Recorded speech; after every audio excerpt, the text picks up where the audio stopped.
이제 하루는 사울의 아들 요나단이 자기의 병기를 든 청년에게 이르되 오라 우리가 저편에 있는 블레셋 사람들의 수비대에게로 건너가자 하였으나 자기 아버지에게는 고하지 아니하였더라. 사울은 기브아의 맨 끝 지역에서 미그론에 있는 성려나무 밑에 머물렀고 그와 함께한 백성은 600명 가량이더라.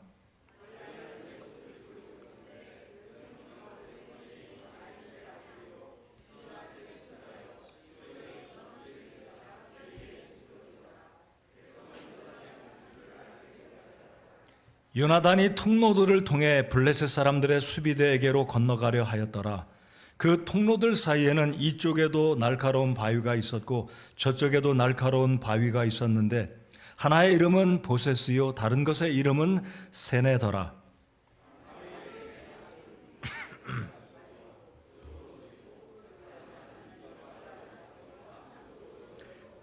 요나단이 자기의 병기를 든 청년에게 이르되 오라 우리가 이 할례받지 않은 자들의 수비대에게로 건너가자. 혹시 주께서 우리를 위하여 일하시리로다. 많은 사람으로 구원하시든지 혹은 적은 사람으로 하시든지 주께는 제약이 없느니라 하니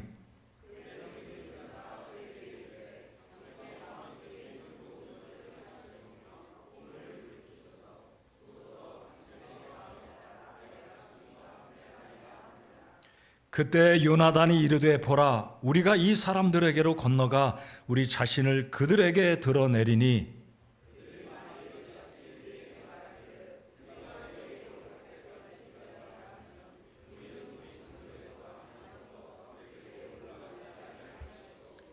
그들이 만일 이같이 말하기를 우리에게로 올라오라 하면 우리가 올라가리라. 주께서 그들을 우리 손에 넘겨주셨나니 이것이 우리에게 표적이 되리라 하고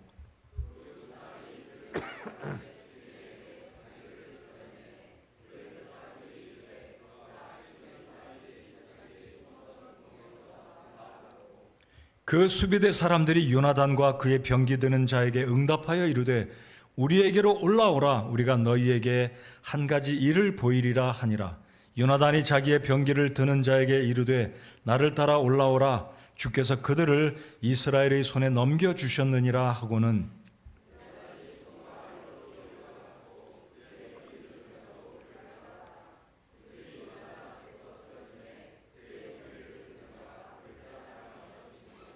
요나단과 그의 병기 드는 자가 한 겨리의 소들이 쟁기질할 수 있는 반 에이커 땅에서 처음으로 사륙한 자가 20명 가량이더라. 군대와 들과 온 백성 가운데서 떨림이 있었고 수비대와 노력하는 자들도 떨며 땅도 흔들렸으니 이처럼 그것은 참으로 큰 떨림이었더라. 아멘. 서신 채로 기도하시겠습니다. 하나님 이 저녁에도 저희들 주님 앞에 3일 밤 수요일 예배를 위해서 함께 모였습니다. 우리의 찬양과 기도와 중보 기도와 또 말씀 선포 시간 주의 성령께서 우리의 마음을 주장하시고 오늘 사무엘기상 14장에 있는 이 말씀이 오늘을 살아가는 저희들에게 어떤 생각과 어떤 자세로 살아가고 있는지 교훈이 되는 말씀 되게 해 주시옵소서. 시종을 주님께 의탁드립니다. 예수님의 이름으로 기도드리옵나이다. 아멘. 자리에 앉으시겠습니다. 오늘 설교 제목은 굉장히 단순합니다. 믿음 있는 요나단, 믿음 없는 사울. 우리 옆에 사람에게 한번 서로 이야기해 보겠습니다. 믿음 있는 요나단과 믿음 없는 사울. 굉장히 단순하지만은요, 이 차이는 굉장히 엄청난 결과를 가져온다라는 것 꼭 기억하십시다. 우리의 삶에도 믿음이 있고 믿음으로 살아갈 때는 어떤 결과가 있는 것인지 아니면 믿음 없이 우리의 생각으로 살아갈 때 어떤 결과를 맞이할 것인지 굉장히 차이가 있다는 것은 오늘 이 시대에도 동일합니다. 과연 나는 믿음으로 살고 있고 아니면 믿음 없이 생각과 판단과 경험으로 사람 의지하고 세상적인 어떤 힘을 의지하고 살아가고 있는지 우리 자신들을 돌아보시기 바랍니다. 여러분 이런 거 생각해 보셨을 거고 인정 안 할 수 없는 게 무엇입니까? 우리 사람들은 살아가면서 누구나 긴박하고 중요한 결정을 내릴 순간이 옵니다. 그런 경험을 많이 해보셨을 거고, 앞으로 우리가 남은 인생을 살아가면서 굉장히 중요한 순간, 어려운 순간 결정을 내려야 되는데 A를 선택해야 할지 B를 선택해야 할지 아니면 또 다른 어떤 것을 선택해야 할지 어려운 순간을 맞이할 때가 분명히 있다는 것입니다. 근데 오늘 본문에 나오는 이 부자지간인데 사울 왕과 그의 아들 요나단, 부자지간인데도 아들은 믿음으로 살았고 아버지는 우리가 12장, 13장, 14장 쭉 보면서 이 사울은 하나님이 허락하신 사람 왕으로 이스라엘 백성의 하나님을 대시하는 왕인데도 불구하고 믿음이 없었다는 겁니다. 여러분의 삶 가운데 어떤 중요한 결정을 해야 되는데 여러분들은 무엇에 근거해서 결정하고 어떤 위기들, 어떤 문제들을 어떤 방법과 생각과 어떤 태도로 그 문제를 풀어가고 있는지 돌아보시기 바랍니다. 다시 강조해드리고 싶습니다. 오늘 설교 제목은 굉장히 단순합니다. 믿음 있는 요나단, 믿음이 없는 사울. 근데 이 차이는 굉장한 차이를 가져왔습니다. 저도 감기 기운이 살짝 있어서 제 목소리 컨트롤할 수 없이 막 이렇게 기침이 막 푹 터져 나오네요. 하나님 도와주시기 바라고요. 자, 오늘 이 14장을 보면 이제 13장에서 언급되었던 블레셋과 이스라엘이 이제 실제 전투가 벌어집니다. 우리가 13장에서 보았듯이 요나단이 벌집을 건드리듯이 이 블레셋 진영에 가서 공격을 함으로 결국은 전면전이 벌어지게 되는데요. 제가 사진을 하나 보여드리겠습니다. 조금 확대할 수 있는지 제가 아무튼 자, 여기에 보시면 여기 믹마스라는 곳이고요. 이 믹마스가 블레셋 군대가 있는, 정확히 말씀드리면 아마 이게 수비대 아니면 이게 천병 역할하는, 아마 이스라엘 진영을 살피고 보고하는 주력 부대라기보다는 아마 여기에 이제 몇몇 블레셋 진영으로, 그리고 그 배후에는 또 이 블레셋이 진을 갖추고 있고 여기 중간에는 계곡이 있습니다. 계곡이. 예. 여기 보면 영어로 Way of the Border 그랬죠. 근데 여기 이제 이 계곡을 가리켜서 오늘 본문에 보면 그림을 좀 올려주시기 바랍니다. 믹마스 패스트라고 하고 여기 사진을 조금 올려주세요. 믹마스 통로 사진 전체를 올려주시면, 네, 여기 믹마스 통로가 있는데 오늘 4절에 보면 이 여호수아가 통로를 따라 올라갔다 그랬는데 이 통로가 무슨 통로인지 잘 이해가 안 가셨을 거예요. 4절에 보시면 이 요나단이 통로를 따라 올라갔습니다. 그러니까 이 통로라는 것은 말 그대로 어떤 건물 내에 있는 통로가 아니고요. 계곡. 이 통로라는 것은 수로와 같기도 하고 이 계곡 사이에 언덕비탈을 향해서 올라갈 수 있는, 그래도 이렇게 기어서 올라갈 수 있는 그런 어떤 나름대로의 어떤 패스, 길이 있다라고 볼 수 있겠습니다. 그래서 이 통로를 따라 올라가는데, 그러니까 여기가 계곡이니까 여러분 이스라엘을 가보신 분들은 와디라는 곳을 들어보셨을 거예요. 와디. 이 와디라는 것은 이 사막 지역에 갑자기 이 몬순 계절, 이 폭우가 내리면 그 많은 물들이 휩쓸고 지나가면서 계곡이 생기는, 움푹 파인 곳이 와디라고 부르는데, 바로 이 사이가 그런 이 보세스 강, 그러니까 와디가 있고 협곡인데 바로 이 협곡을 따라 요나단이 언덕을 기어 올라가 블레셋 진영에 다다른 이 지역을 믹마스 통로다라고 그 당시 불렀습니다. 그러니까 이 통로라는 게 건물 안에 있는 어떤 건물 내 길이 아니라 계곡을 향해 협곡을 따라 올라간 것이다, 이렇게 이해하시면 되겠고요. 이 협곡 아래쪽에는 게바라는 곳에 이스라엘 사울의 부대라고 해봤자 지난번에 말씀드렸고 오늘 읽었듯이 600명가량이 모여 있는 거예요. 어찌 보면 전면전으로 전쟁이 붙으면 이스라엘 백성들은 게임이 안 되는, 백전백패할 수밖에 없는 그런 상황이다 이거죠. 오늘 설교 제목이 뭐라고요? 믿음이 있는 요나단과 믿음이 없는 사울입니다. 자, 이 믿음이 없는 사울이 어떻게 했는지, 그리고 믿음이 있던 요나단이 어떻게 했는지 이제 오늘 말씀을 두 가지 측면으로 살펴보겠습니다. 먼저 믿음이 있던 요나단은 어떻게 행동했는지. 자, 우리가 지난주 13장에 보니까 이 블레셋의 군대가 얼마나 엄청납니까?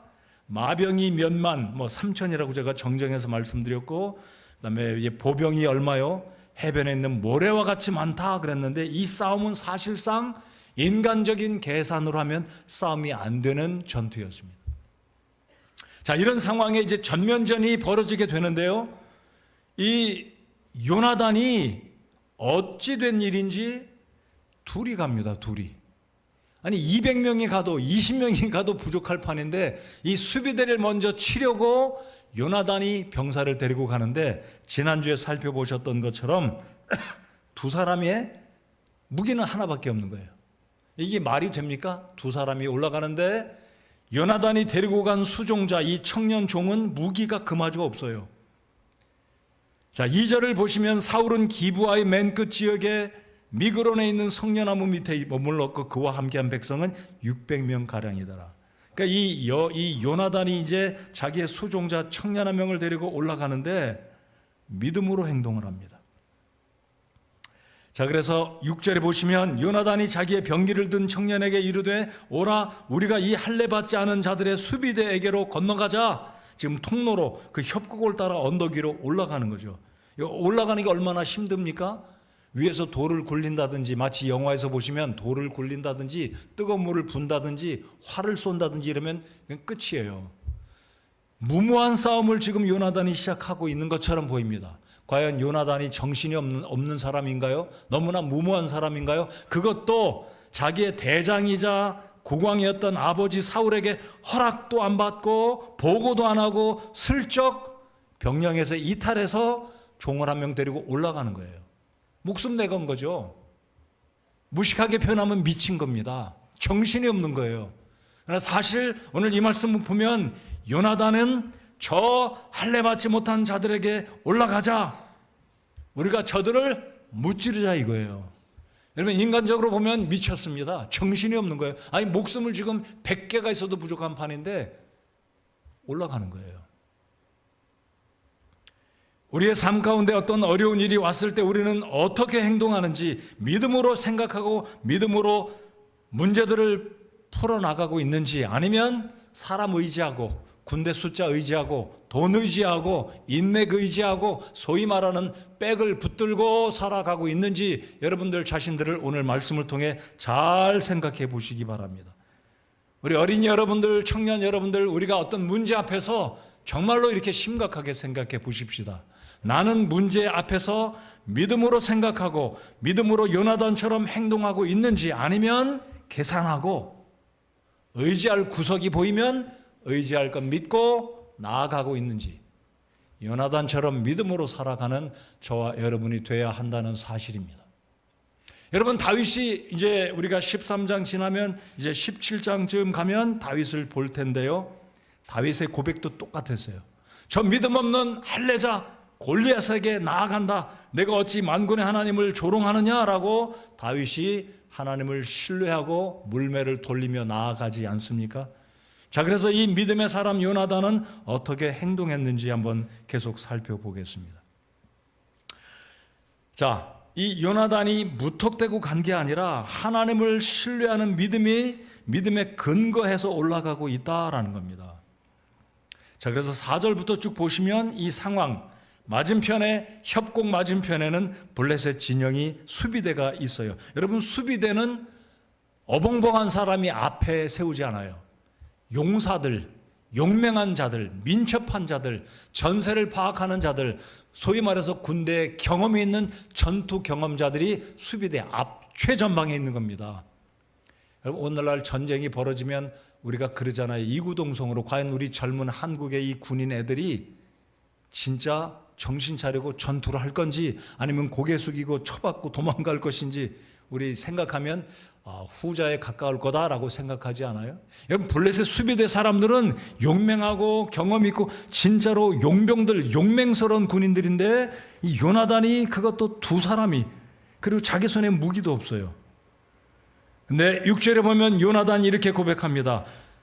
우리가 이 할례 받지 않은 자들의 수비대에게로 건너가자. 혹시 주께서 우리를 위하여 일하시리로다. 어찌 보면 혹시 주께서, 이 말은 반신반의한 것처럼 보이죠. 혹시 우리가 올라가면 주님이 건져주시고 이 군대를 우리 손에 붙여줄 것이다. 주님이 우리를 위해서 일하실 것이다. 이것은 반신반의하는 고백이 아니라 전적으로 하나님이 우리를 도우실 것이라는 것을 전제로 이 고백을 한 것입니다. 6절 하반절을 다 같이 읽어보실까요? 많은 사람으로부터 여기서부터 읽겠습니다. 6절, 자 시작. 주께는 죄악이 없느니라 하니. 여러분 2대 몇인가요? 수비대가 몇 명인지 모르겠습니다. 최소 수십 명, 수백 명이 있을 거예요. 전초부대. 하나님께는 숫자의 제약에 의해서 전쟁을 이기고 지게 하는 것이 아니라 전능하신 주님이 함께 하시면 문제없다라는 분명한 믿음을 가지고 지금 협곡을 건너 올라가는 겁니다. 근데 이 요나단이, 제가 잠시 후에도 말씀드리겠지만, 요나단은 무턱된 어떤 맹목적인 믿음이 아니라 이런 조건을 내세웁니다. 야, 종아, 내 말을 잘 들어봐. 하나님이 우리와 함께 하시고 이 싸움에서 승리를 주신다고 하면 우리가 블레셋 군사들에게 말을 걸 때 저들이 어떻게 응답할 것인지 이렇게 말할 거야. 뭐라고요? 10절. 그들이 만일 이같이 말하기를 우리에게로 올라오라 하면 이것은 하나님이 주시는 사인이다. 하나님이 우리로 하여금 올려보내서 저들을 무찌르고 승리하게 하실 것이다 라는 것을 이 요나단은 덧붙여서 자신의 종에게 확증하는 메시지로 대화를 나누는 겁니다. 만일 주님의 뜻이 아니라면 이 블레셋 사람들이 우리에게 이르기를 우리에게 올라오지 말고 너희들 거기 그냥 있어. 우리가 너희에게 한 가지 일을 보이리라 아니라. 이게 바로 요나단의 믿음의 확신이었다라는 겁니다. 여러분 마태복음 7장 7절에 잘 기억하시죠? 구하라 주실 것이요. 그리고 두 번째는 찾으라 찾을 것이요. 그래서 우리 그리스도인들은 믿음으로 기도하고 하나님이 어떻게 보여주시는지 첫 번째 기도하고 구하고 seek, 그다음 두 번째 ask and seek and knock. 그래서 기도를 ask, ask 또는 ask, 영국 발음으로, 브리티시 발음으로 ask, ASK를 기억하십시오. 첫 번째는 구하는 겁니다. 그리고 구하고 그냥 가만히 감나무에서 감 떨어지기를 바라는 게 아니라 첫 번째 구했으면 찾아야 돼요. seek 해야 돼요. 그러니까 지금 요나단은 믿음으로 행동하고 옮기면서 말하기를 하나님이 우리에게 사인을 주실 때 저 블레셋 사람들이 올라와라 그러면 이거는 하나님이 우리와 함께 하시고 이 전쟁에서 승리를 주실 것이다 라는 확증의 확증을 자기의 수종자인 이 청년에게 이야기합니다. 그런데 이 두 사람이 올라갑니다. 성경에 보면 네 발로 기어갔다 그래요. 얼마나 재밌는지 몰라요. 그러니까 이 경사가 얼마나 가파른지 두 발로 올라가기 힘드니까 이제 두 발 두 손으로 다 기어 올라갑니다. 이 모습을 보았던 블레셋 병사들이 조롱합니다. 구멍에서 올라온다. 굴에서 올라온다. 여러분 13장에 보면 이 블레셋 병사들이 왔을 때 이스라엘 백성들이 막 다른 지파로 도망을 가고 굴과 산 바위 밑에 뭐 이렇게 막 숨을 곳을 찾지 않습니까? 그러니까 지금 오늘 14장에도 보면 전쟁의 승기를 붙잡자 숨었던 이스라엘 병사들이 막 여기저기서 막 나오는 모습을 14장에서 발견할 수 있어요. 자, 아무튼 이 요나단이 믿음으로 올라갑니다. 믿음으로 올라가는데 우리 주님께서 이 전쟁에 승리를 주시게 되는데 이 요나단은 믿음으로 블레셋을 향해 지금 올라가고 그런 과정에서도 하나님이 분명히 우리에게 이 전쟁에 저들을 붙여주실 것이다. 자, 드디어 13절을 보십시다. 요나단이 손과 발로 기어 올라갔고 그의 병기 드는 자도 그를 따랐더라. 왜냐하면 사인을 받았거든요. 블레셋 사람들이 말하기를 올라와라. 아마 이 블레셋 병사들은 마음 놓았겠죠. 이 두 명 보안이 무기도 제대로 없어. 두 사람이 갑옷도 입은 것도 아니에요. 그냥 올라오니까 그냥 마음 편히 생각하고 올라와 그런 거죠. 아마 니들이 올라와 봤자 뭐 하겠냐. 그래 올라와 봐라. 올 테면 와봐라 이거겠죠. 근데 우리 하나님은 이 징조를 보여주시고 올라가게 하셨습니다. 근데 기적이 벌어집니다. 13절 요나단이 그의 청년과 함께 올라가는데 이 블레셋 병사들이 그냥 마치 지푸라기 쓰러지듯이 피식피식 다 넘어지는 거예요. 그리고 이 요나단의 수종자는 칼을 들고 가면서 하나씩 둘씩 다 모조리 죽이는데 순식간에 20명의 블레셋 병사들을 다 모조리 죽인 겁니다. 이런 일이 과연 있을 수 있을까요? 불가능하죠. 아니 믹마스 기지에서, 전초기지에서 이 수비대가 봤더니 이 두 명이 기어 올라오는데 무기도 별로 없어요. 2명이에요. 20명도 아니고. 스파이들이 올라와서 밤중에나 뭐 이렇게 수비대를 공략하고 특별한 특공 작전을 펼치는 것도 아니고 두 사람이 기어 올라오니까 올라와. 우리 하나님이 도와주기 시작하는데 요나단이 지나쳐가는 병사들마다 다 그냥 쓰러지는 거예요. 손쉽게 청년은 죽이는 겁니다. 근데 놀라운 것은요, 이 요나단이 믿음이 있을 때 청년도 믿음을 갖게 됐다는 사실 여러분 발견하셨습니까? 우리 7절을 다 같이 읽어보겠습니다. 7절을 찾으세요. 이 말을 기억하시기 바랍니다. 내가 믿음이 있으면 내 옆 사람도 믿음으로 감염된다. 내가 믿음이 없으면 내 옆 사람도 내 불신으로 인해서 불신이 감염된다는 사실을 여러분 발견하실 수 있기 바랍니다. 7절 같이 읽겠습니다. 시작. 그의 병기 드는 자가 그에게 이르되 당신의 마음속에 있는 모든 것을 행하시오며 몸을 돌이키소서 보소서 당신의 마음에 따라 내가 당신과 함께 하나이다 하니라. 이게 무슨 의미인지 여러분 이해 가십니까? 이해가 되십니까? 여러분, 이 청년이 정신이 온전한 사람이라면, 아니 주인님 지금 무슨 얘기 하시나요? 아니 지금 4월에 주력부대 그것도 600명은 저기에 있고 우리는 보고도 안 했고 허락도 안 받았고 무기는 내게도 없는데, 아니 주인님 나보고 죽으란 말이라고요? 나 장가도 안 갔고요. 우리 부모도 있어요. 아니 우리 보고 지금 가자고요? 못 갑니다. 이러지 않았어요. 이 수종자 청년이 뭐라고 합니까? 야, 우리 할례받자는 저들에게 올라가자. 하나님께 이 전쟁은 숫자가 많든지 적든지 제약이 없는 전능하신 하나님이시다. 이 말을 들었던 청년은 요나단의 믿음에 감동받은 겁니다. 당신대로 하겠다. 내가 따라가겠다. 이거 쉽지 않은 일입니다. 여러분, 담임 목사인 제가 우리 집사님들, 우리 성도 여러분들에게 우리 믿음으로 이렇게 합시다 그럴 때, 아니 목사님 될 법한 일을 하시고 될 법한 얘기를 하셔야지, 그거 불가능한데 어떻게 그 일을 하자고 합니까? 이러면 안 된다는 얘기예요. 여러분 주변에 누군가 믿음으로, 하나님의 믿음으로 행동하려고 할 때 진짜 믿음 있는 사람의 그 믿음을 여러분이 감동받고 부정적인 얘기하지 말아야 된다는 거죠. 맞습니까? 기억합시다. 믿음의 사람은 옆에 사람에게 믿음의 감동을 줍니다. 영향을 줍니다. 근데 이 불신이 가득한 사람은 또 영향을 끼치는 거예요. 여러분 친구 삼아야 될 사람을 잘 구별하시기 바랍니다. 믿음의 말을 한 사람을 친구로 삼으시기 바랍니다. 그럼 여러분도 그 덕을 보고 믿음의 사람이 되는 줄 믿으시기 바랍니다. 맞습니까? 맞아요. 자, 이 두 사람이 올라갈 때 순식간에 20명이 죽어갑니다. 또 놀라운 것은 우리 하나님이 기적을 베풀어 주셨습니다. 15절. 군대와 들과 온 백성 가운데서 떨림이 있었고 수비대와 노력하는 자들도 떨며 땅도 흔들렸으니, 잘 보십시오. 떨림이 있었습니다. 이게 어딘가요? 블레셋 진영에, 믹마스 진영에 물리적인 떨림이 있었습니다. 이거는 그냥 영적인 상징이 아닙니다. 야, 지금 20명이 죽어갈 때 블레셋 사람들이 혼비백산하고, 야, 우리가 어찌된 일이냐? 이 두 사람이 무기도 변변한 이 사람들이 왔는데 어떻게 우리 수비대 정예 병사들이 다 죽느냐? 이런 어떤 죽음 앞에서 영적으로 이런 상태가 아니라 이것은 물리적인, 실제의 물리적인 떨림이 있었습니다. 오늘 오후에 한 6시가 한 5시 반쯤 됐나요? 제 사무실 제가 깜짝 놀랐어요. 막 울림이 있었습니다.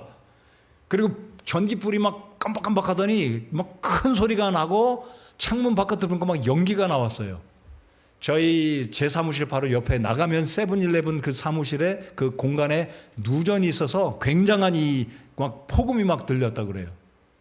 여러분, 우리가 살고 있는 이런 상황에 막 떨림이 있다고 생각해 보십시오. 이 떨림은 하나님이 이루어 주신 기적입니다. 다시 말씀드리면 지진이었습니다. 여러분, 신구약 성경에 우리 하나님이 어떤 기적을 베푸셔서 특별히 하나님의 영광을 나타내시고자 할 때 지진이 있었습니다.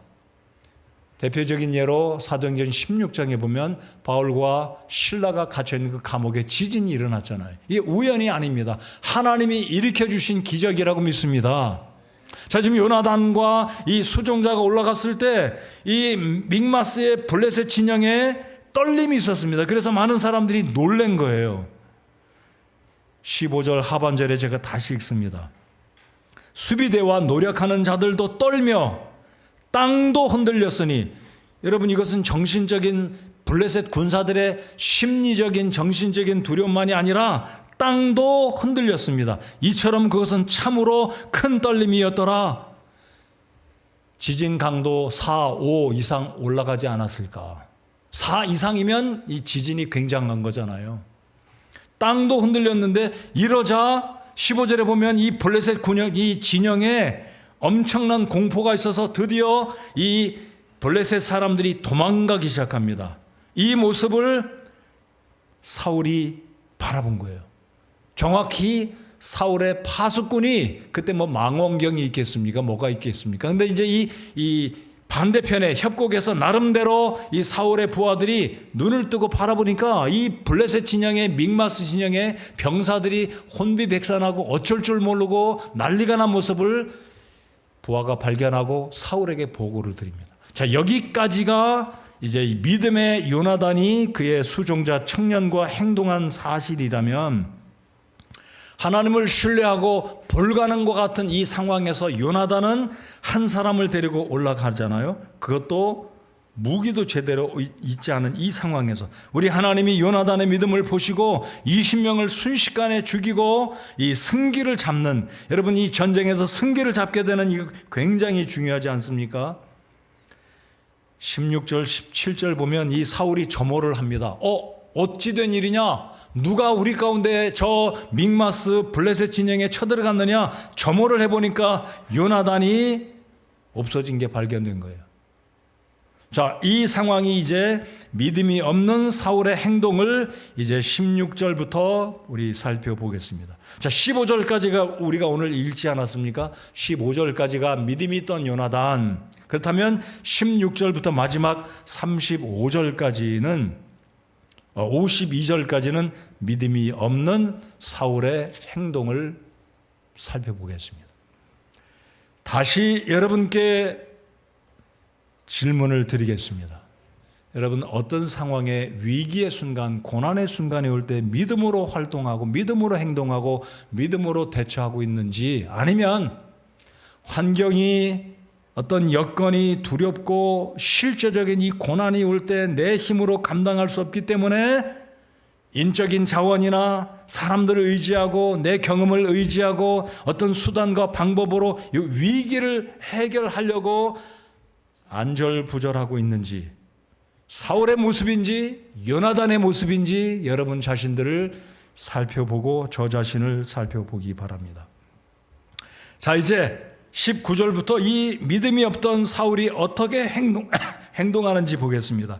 자, 요나단과 그의 병기든 자가 두 사람이 제외된 것을 발견합니다. 자, 그러자 보아하니 비록 두 사람이 갔지만 이 블레셋 진영이 지금 혼비백산하고 이 요나단이 전쟁의 승리를 붙든 잡은 것을 알고 이 사울이 어찌 보면 믿음의 행동을 하는 것처럼 보입니다. 자, 19절에 보시면 사울이 어떻게 행동합니까? 제사장을 부릅니다. 그리고 법궤를 가져오라. 하나님께 기도를 드리게 합니다. 잘했죠?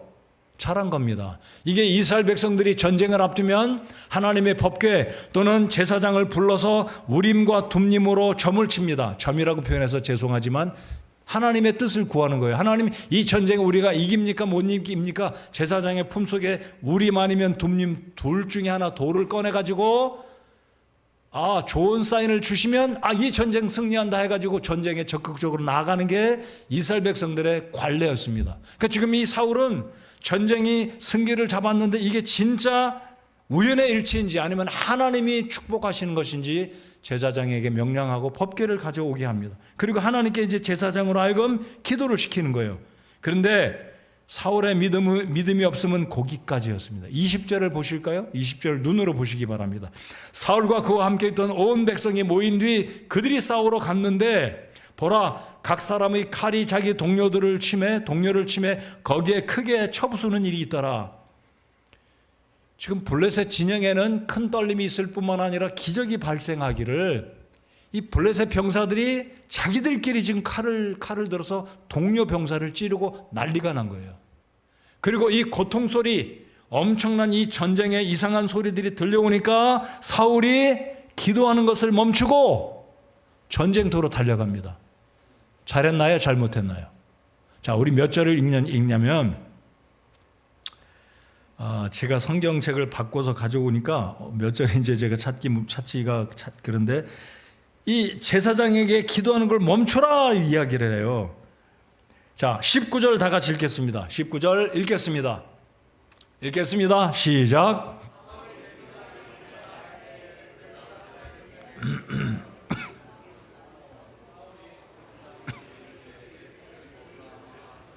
여러분 이해가 가시죠?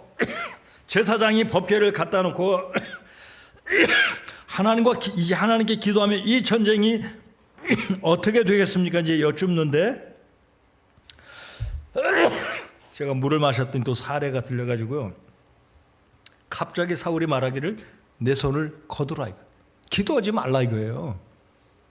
아니 전쟁을 나가는 마당에 기도를 해야 되지 않겠습니까? 기도를 하더라도 주님이 주시는 분명한 응답을 기다려야 되는데 제사장에게 기도를 시키고 1분이 지났을까요? 5분이 지났을까요? 잘 모르겠습니다.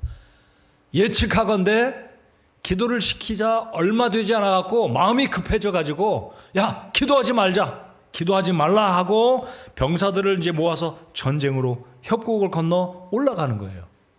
근데 올라가면서 이 상황이 블레셋 진영은 자기들끼리 막 싸우고 난리가 난 겁니다. 자, 그러자 21절에 보면 아까 말씀드렸듯이 여기저기에 숨어있던 이스라엘 병사들이 이제 막 나오는 거예요.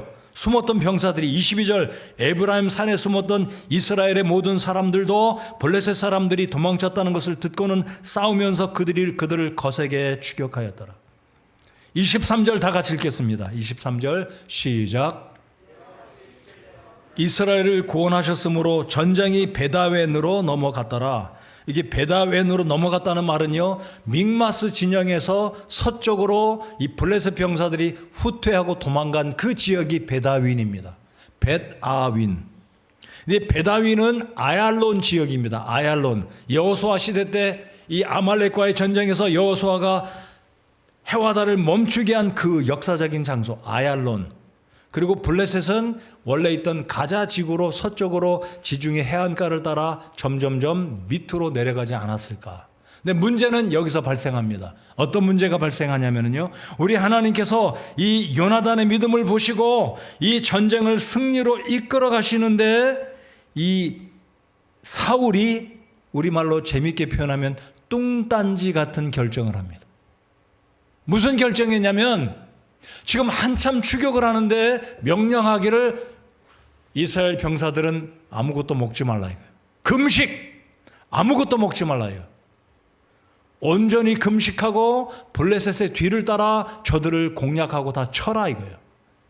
여러분 상식적으로 생각해 봅시다. 뒤따라가는데 얼마나 힘들까요? 전쟁에 나가는 병사들이 먹지 않고 싸울 수 있나요? 잘 먹어야 힘을 내서 적군을 무찌르지 않겠습니까? 근데 왜 사울은 갑자기 똥단지같이 아무것도 먹지 말고 24절에 보면 백성 중 아무도 어떤 음식도 맛보지 못했습니다. 왜냐하면 사울이 맹세를 했어요. 명령을 내리기를 저녁 때까지 우리 백성 중에 누구든지 숟가락 들고 밥 먹는 자는 저주를 받을 것이다. 비상식적이에요. 우리 하나님이 요나단의 믿음을 보시고 전쟁의 승기를 거둬서 지금 추격하면서 이 원수들을 무찌르는 이스라엘 진영의 영토를 차지하고 백성들을 힘들게 했던 이들을 드디어 무찌르는 이 좋은 기회가 왔건만 이스라엘의 왕 사울은 뚱딴지같이 엉뚱하게 먹지 말고 추격하라는 거예요. 이 될 법한 일인가요? 자, 그래서 믿음이 없던 사울은 이제 19절부터 마지막 53절까지 왜 이런 결정을 했는지 우리 한번 생각해 보겠습니다. 아무것도 먹지 말라요. 자, 그러면 사울은 어떤 목적으로 하나님 앞에 서원을 했을까요?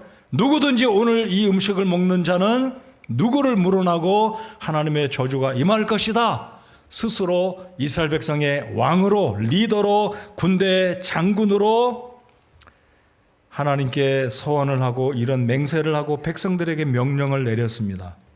무엇이 원인이었을까요? 그것은 결국 사울 왕은 자신의 이름을 높이려고 하나님을 의지하는 믿음에 의한 근거가 아니라 백성들로 하여금, 이스라엘 군사들로 하여금, 물론 하나님을 의지하고 하나님의 도우심을 철저히 의지하게 하기 위해서 음식을 먹지 말라고 하기는 했지만 그것은 궁극적으로 볼 때 사람의 생각이었다는 거죠.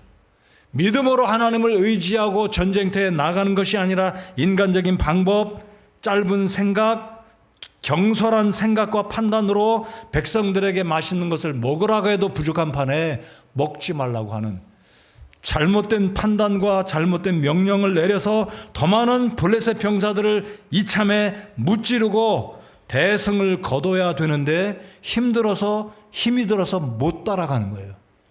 힘이 없는 거예요.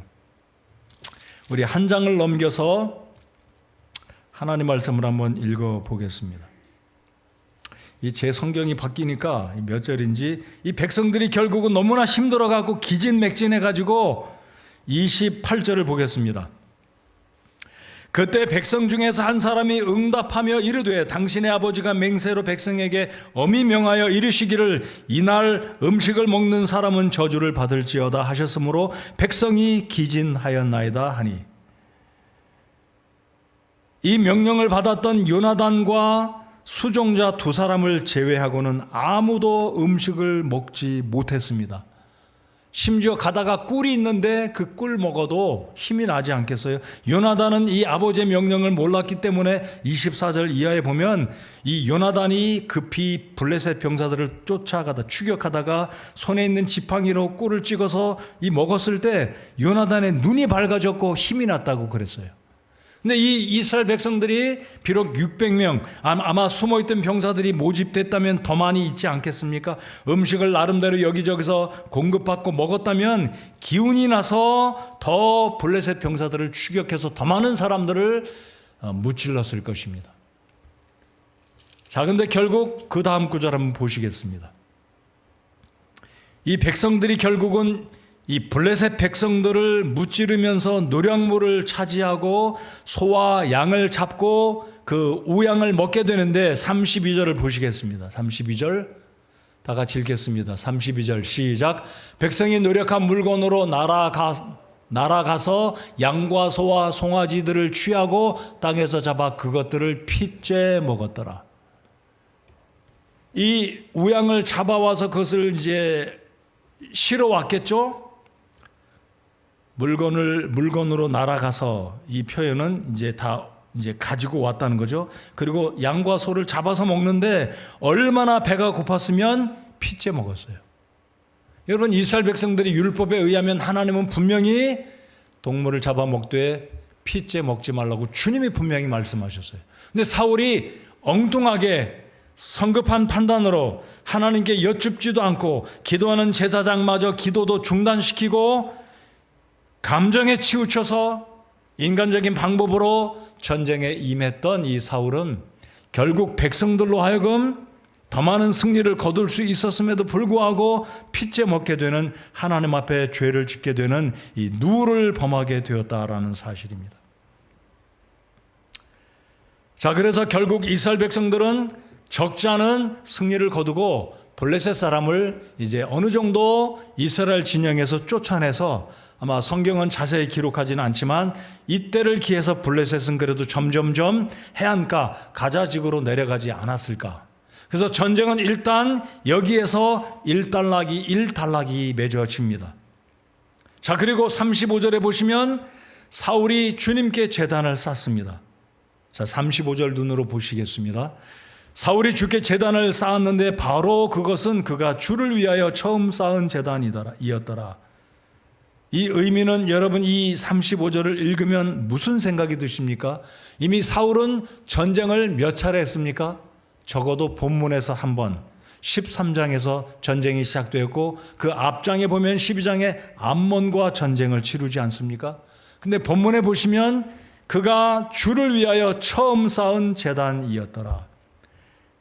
비록 이 사울이 길갈에 가서 사무엘의 요청대로 공식적으로 왕으로 등극할 때 사무엘이 단을 쌓고 하나님의 은혜를 백성들에게 상기시켜 주었던 그런 경험이 있었지만 오늘 35절을 잘 유의해서 보신다면 그가 주를 위하여 처음 쌓은 제단이었더라.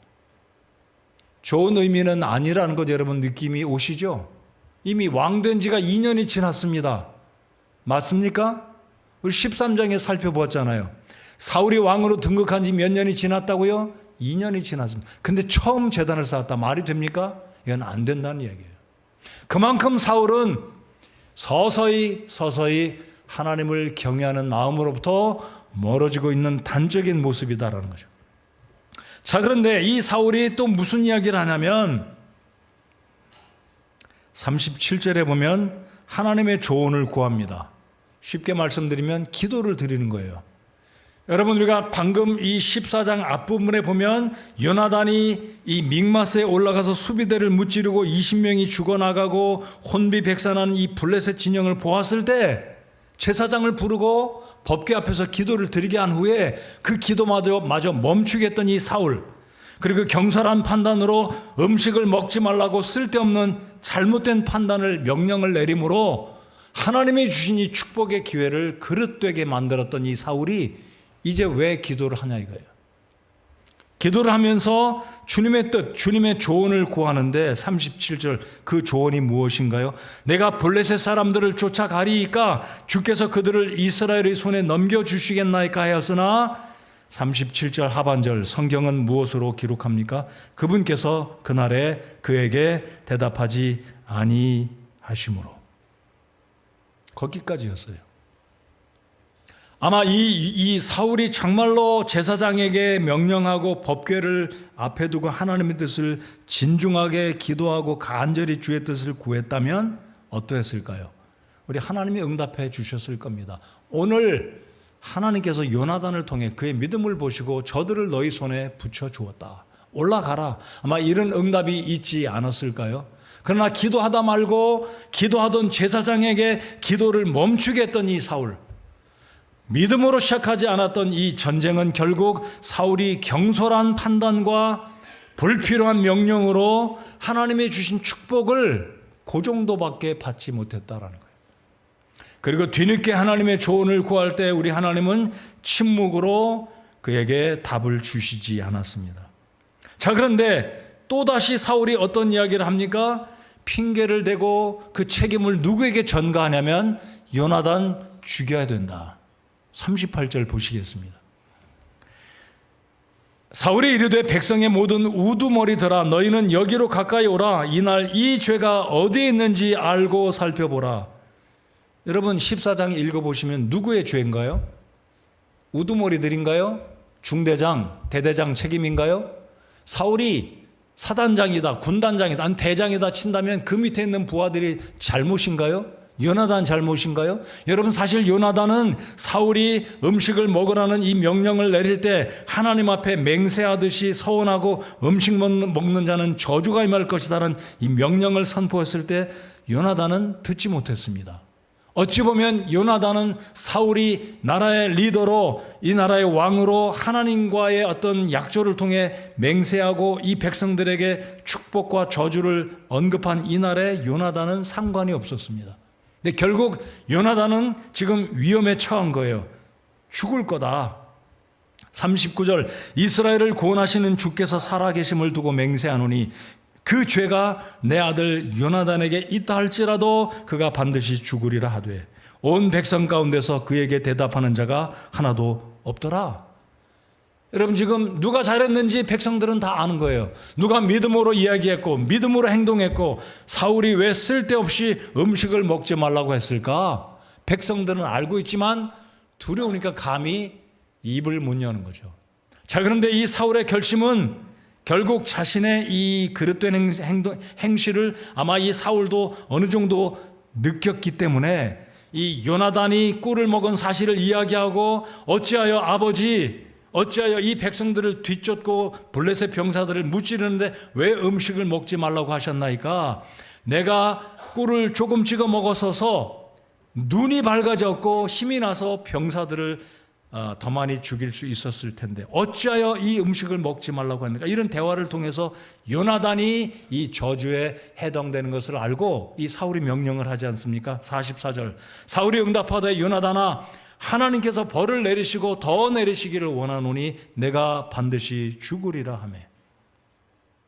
여러분, 믿음이 없는 사울은 전쟁을 승리로 거둘 수 있음에도 불구하고 전쟁을 그릇되게 했을 뿐만 아니라 오늘의 영웅, 믿음으로 살아서 믿음으로 행동했던 이 요나단으로 말미암아 전쟁의 승리를 거두게 한 장본인이었던 이 요나단마저 죽이려고 하고 있으니 이 얼마나 잘못된 생각과 결단입니까?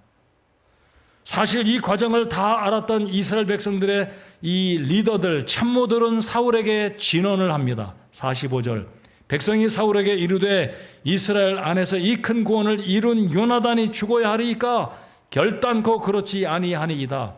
주께서 살아계심을 두고 맹세하옵나니 그의 머리털 하나도 땅에 떨어지지 아니하리이다. 그가 이날 하나님과 함께 일하셨나이다 하여 백성이 이렇게 요나단을 구출하였으므로 그가 죽지 아니하니라. 자, 우리 이 말씀을 한번 같이 읽어보면 좋겠습니다. 45절 하반절 그가 이날 하나님과 함께 일하였나이다. 자, 우리 같이 읽어보겠습니다. 시작. 그가 이날 하나님과 함께 일하였나이다. 사랑하는 성도 여러분들, 여러분 누구와 일하고 있습니까? 부정적인 사람 말 듣고 그래 동조하고 부정적인 일로 여러분의 문제를 해결하려고 합니까? 부정적인 말을 듣고 우리 교회가 당면한 어떤 일을 행하고자 하는데 부정적인 사람 말 듣고 동조하고 그 사람 말 힘 실어주고 우리 이렇게 믿음으로 하면 안 돼, 이거 안 되는 일이야 라고 하고 있는지. 여러분, 이 백성들은 시비를 정확하게 구분했습니다. 믿음이 있던 이들은 하나님이 요나단의 믿음을 보고 축복하신 것을 알았기 때문에 결코 요나단 죽일 수 없습니다, 임금님 라고 진언을 올린 거예요. 여러분, 사울 무서워요. 말만 하면 다 죽어요. 여러분, 이 사무엘기 상에 보면 사울이 명령할 때 도액이란 이 나쁜 사람은 이스라엘 제사장 에봇 입은 사람을 죽이기를 두려워하지 않고 다 죽였어요. 사울이 그런 사람입니다. 이 백성들은 목숨을 잃더라도 안 된다. 이 요나단은 믿음으로 행동했기 때문에 하나님이 우리의 복 주신 이 요나단을 어찌 죽일 수 있겠느냐? 사울에게 진언을 올린 겁니다. 결코 그렇지 못한다. 제가 이 말씀을 읽을 때 제게 감동이 됐습니다. 그가 이날 하나님과 함께 일하였나이다.